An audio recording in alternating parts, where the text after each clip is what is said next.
you can use the built-in function print. So every coding language has built-in functions, or at least pretty much every one of them do.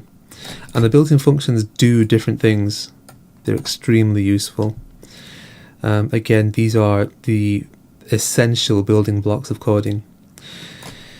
You can use the built-in function print to print the output of your code on the terminal. Functions are reusable code blocks that you can call or invoke to run their code when you need them.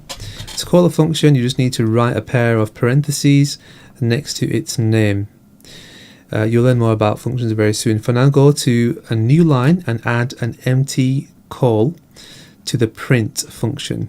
You should not see any output yet. Alright, so let's do it. So it's simple. In fact, I'll just copy it. Bam, ba-dum. Done. Alright. Okay, so add an empty call. So it's an empty call. And what that means is there's nothing between the brackets. That's why it's empty. If I was calling something, I would have put, for example, text into print.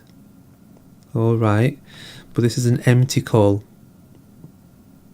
You'd never really use an empty call. There probably are uses somewhere, but you probably would. I struggle to think of a use for an empty call, but they probably exist somewhere out there.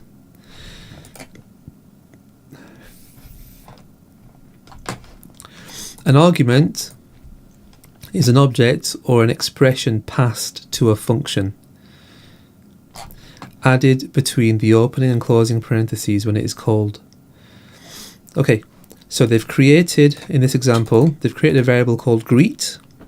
Okay, and greet is basically hello. It holds that value. That's all that greet is at this time. Okay, and if we were to print greet, it would basically print hello over here. This is basically the user's screen, let's call it. So greet equals hello, print greet, that'll print hello. Okay, and greet is the argument. So the argument is whatever is passed into the function. Alright, again, I find argument to be a bit strange language to put there. I mean, I'd be inclined to call it maybe the subject of the function, but it's called the argument of the function. I'm sure there's a good reason as to why that is. I just don't really know that.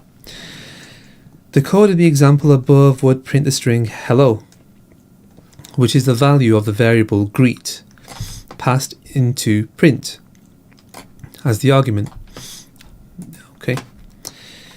Print your text variable to the screen by passing the text variable as the argument to the print function. Okay, there you go. So I've told it to print the variable text, and it's done that. The variable text holds the value hello world, and it's printed it. If you also look at this, it hasn't printed the quotation marks. Those quote marks are just for the actual software itself. Okay.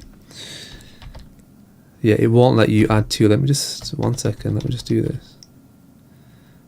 Yeah, it has an issue with adding to. Give me one sec.